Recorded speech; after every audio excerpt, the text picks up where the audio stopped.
Dear students, hello. I hope that you all are in sound health and excited for learning. Children, today we are going to study Chapter of Science of Class 7, Nutrition in Plants. First of all, we will see how much we already know about nutrition. Why is food important for organisms? What are the ingredients of food? What are nutrients? How do plants prepare their food? Now, we will see what we are going to learn today. Nutrition in plants, photosynthesis, other methods of nutrition in plants, saprotrophic nutrition, recycling of nutrients in plants. First of all, we will study about method of nutrition in plants. Plants are the only organisms which can prepare their food with water, carbon dioxide and minerals. Before knowing the method of nutrition, we should know what is nutrition. The method of obtaining food by organisms and its utilization is called nutrition. Nutrition is of two types: autotrophic nutrition, heterotrophic nutrition. Children, do you know that how plants prepare their food? Children, have you ever prepared your own food? Children, do you know that even the smallest plant prepares its own food? The method of synthesis of food by plants is called photosynthesis. Plant needs 4 substances for this: sunlight, water, carbon dioxide and chlorophyll. Photosynthesis is carried out by leaves. Leaves of a plant have tiny pores called stomata. Carbon dioxide from air enters into leaves through these tiny stomata. Plant cells contain small structures called chloroplast. These chloroplasts contain chlorophyll. Chlorophyll is the green pigment of leaves. These chlorophyll containing cells of plants prepare carbohydrates with the help of carbon dioxide and water in the presence of sunlight. In this process, oxygen is produced. The food is prepared in the form of glucose, which provides nutrition to the plant and help in its growth. The unutilized food is stored in the form of starch, which may be utilized later. So, photosynthesis is the process in which plants prepare their own food with the help of carbon dioxide, water, chlorophyll and sunlight. Test for starch in plants. Children, for this test, we need some materials: a green leaf, hot water in a beaker, alcohol, iodine solution, test tube, spirit lamp, tripod stand and petri dish. Now, keep the leaf in a petri dish which was kept in sunlight for a few hours. Ignite the spirit lamp.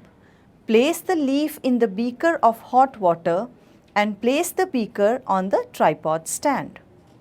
Heat the water until the cell membrane breaks and cell wall becomes soft. Cell wall should become soft because iodine needs to be absorbed into the leaf properly. Now take the leaf out of the water and place it inside the test tube and add some alcohol to the test tube so that leaf is submerged in alcohol. Now place this test tube in the beaker again and boil until the leaf becomes colorless. The green color in the leaf was due to chlorophyll. Now take the leaf out of the test tube and place it again in the petri dish. Add a few drops of iodine solution on the leaf and observe the color change. Leaf has changed to blue-black and this blue-black color of leaf indicates the presence of starch. Other modes of nutrition in plants. Children, you must be knowing that atmosphere contains 78% nitrogen, but plants are not able to use nitrogen in this gaseous form. During lightning, nitrogen changes to nitrates and nitrites, which come down along with rainwater and are absorbed by soil. On the other hand, rhizobium bacteria present in the roots of plants convert nitrogen into ammonia, which is then used by plants. The blue-green algae present in soil also convert nitrogen gas into ammonia. These compounds of nitrogen are used by plants, and nitrogen is the main source for proteins and chlorophyll, etc. The organisms which depend on plants obtain protein, chlorophyll, etc. from plants. Plants and other organisms decomposition release nitrogen, which gets converted into nitrogenous compounds in soil, which are then utilized by plants, and this cycle goes on, which is called nitrogen cycle. Parasites. Children, we are going to study methods of nutrition in plants in detail. Parasites. Children, do you know that some plants do not prepare their own food because they lack chlorophyll and they depend on other plants for their food? You all must have seen this yellow, slender, thread-like structure around the stems of plants. This is a Cuscuta plant. You will be surprised to know that this Cuscuta plant obtains its nutrition from the plant on which it is present, as it does not contain chlorophyll and cannot prepare its own food. Children, such plants are called parasites, as Cuscuta-like plants absorb nutrients from other plants which are called host plants. Other modes of nutrition in plants. We have already discussed about parasites. Along with this, there are two other methods of nutrition, which are insectivorous plants, saprophytes. Insectivorous plants. Children, have you seen or heard about plants which eat animals? The plants which eat insects are called insectivorous plants. Plants are the supreme form of life on earth which do not hurt anyone. Rather, they provide food for all the organisms on earth. But do you know that some plants eat other organisms? We call these plants as insectivorous plants. Such plants grow in nutrient deficient soils and they eat insects to fulfill the deficiency of nutrients. They have a strong digestive mechanism which converts complex substances into simple substances. Children, let us see a few examples of these insectivorous plants. First of all, we will talk about pitcher plant. Its leaves have shape like a pitcher, that is an earthen pot, and hence the plant is named pitcher plant. The pitcher-shaped leaves are filled with a strong smelling liquid which attracts insects towards it. As soon as the insect enters the pitcher, it gets trapped between the hair-like structures present inside and the lid closes. The digestive juices present inside digests the insect. In some insectivorous plants, Leaves have a slimy liquid which traps the insects which sit on the leaves. The insect is then digested by the leaf. Children, so there are many such plants which eat insects. Now let us talk about saprophytes. This is a method of nutrition in which organisms obtain its nutrition from dead and decaying matter.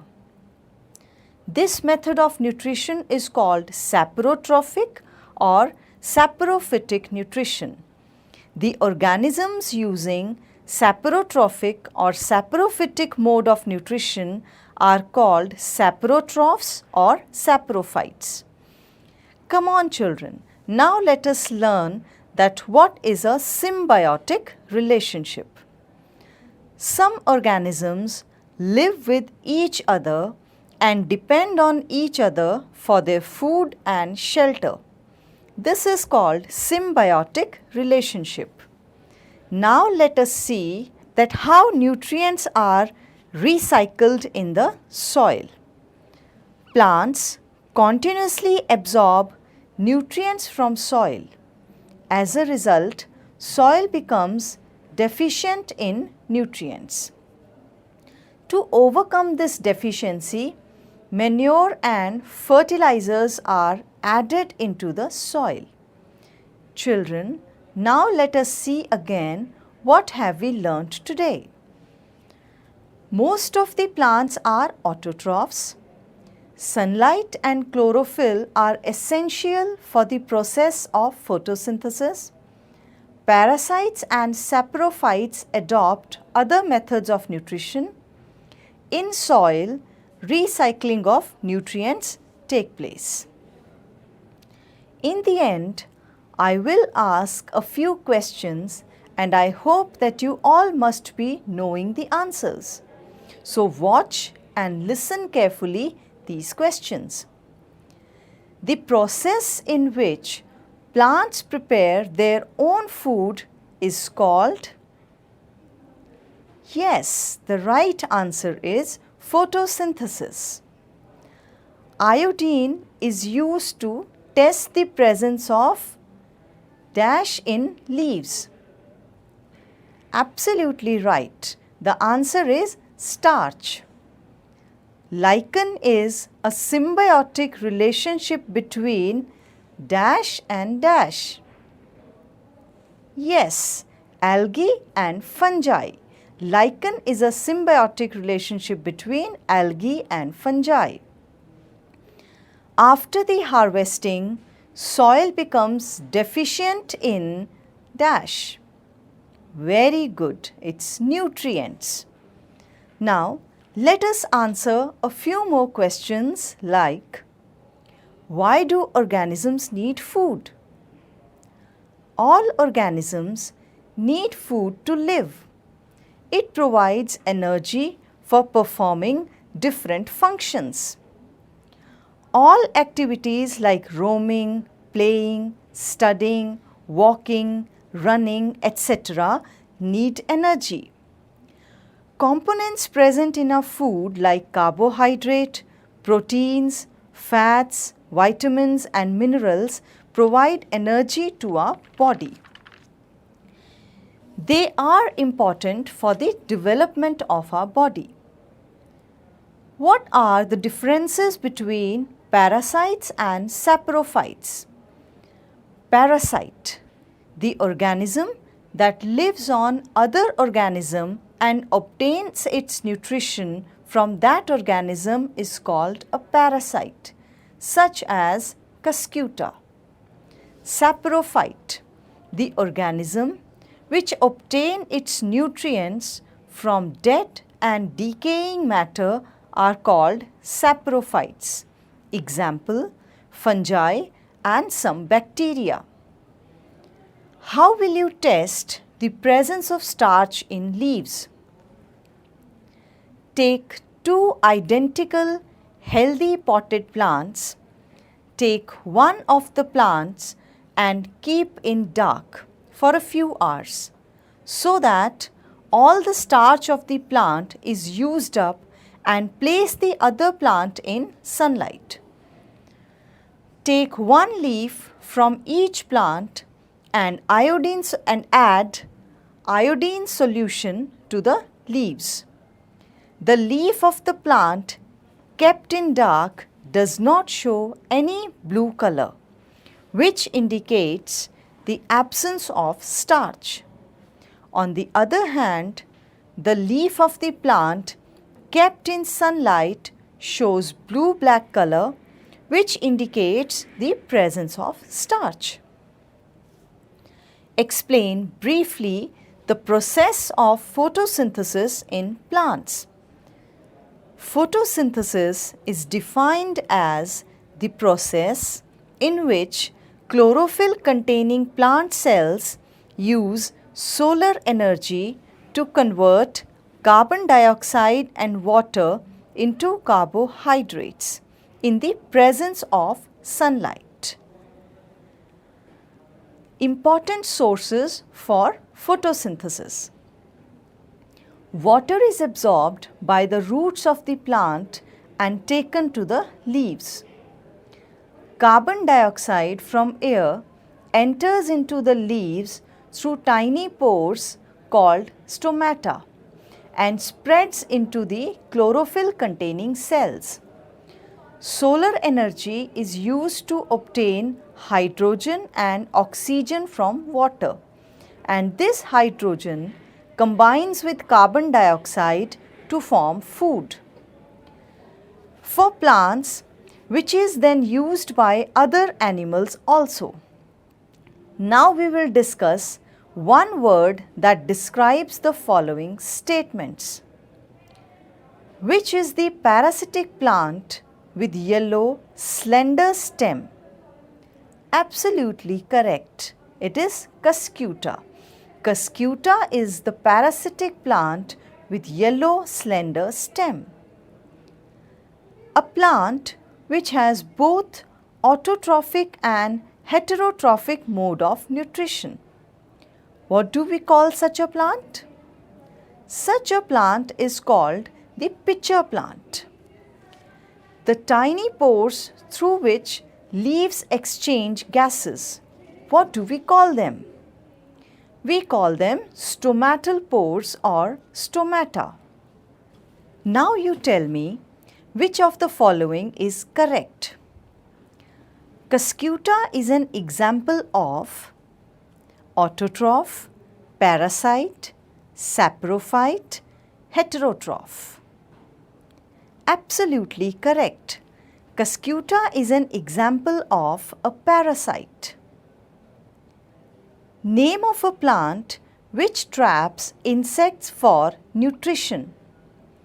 Cuscuta, hibiscus, pitcher plant, rose plant. Absolutely correct answer. The answer is pitcher plant. Pitcher plant is the plant which traps insects for nutrition. Now let us talk about extended learning, activities and projects. Take a potted plant with broad leaves. Take 2 strips of black paper and cut out a small square in their centers. Cover a part of 2 leaves with these papers and secure them with paper clips. Keep the plants in sunlight for 2 to 5 days.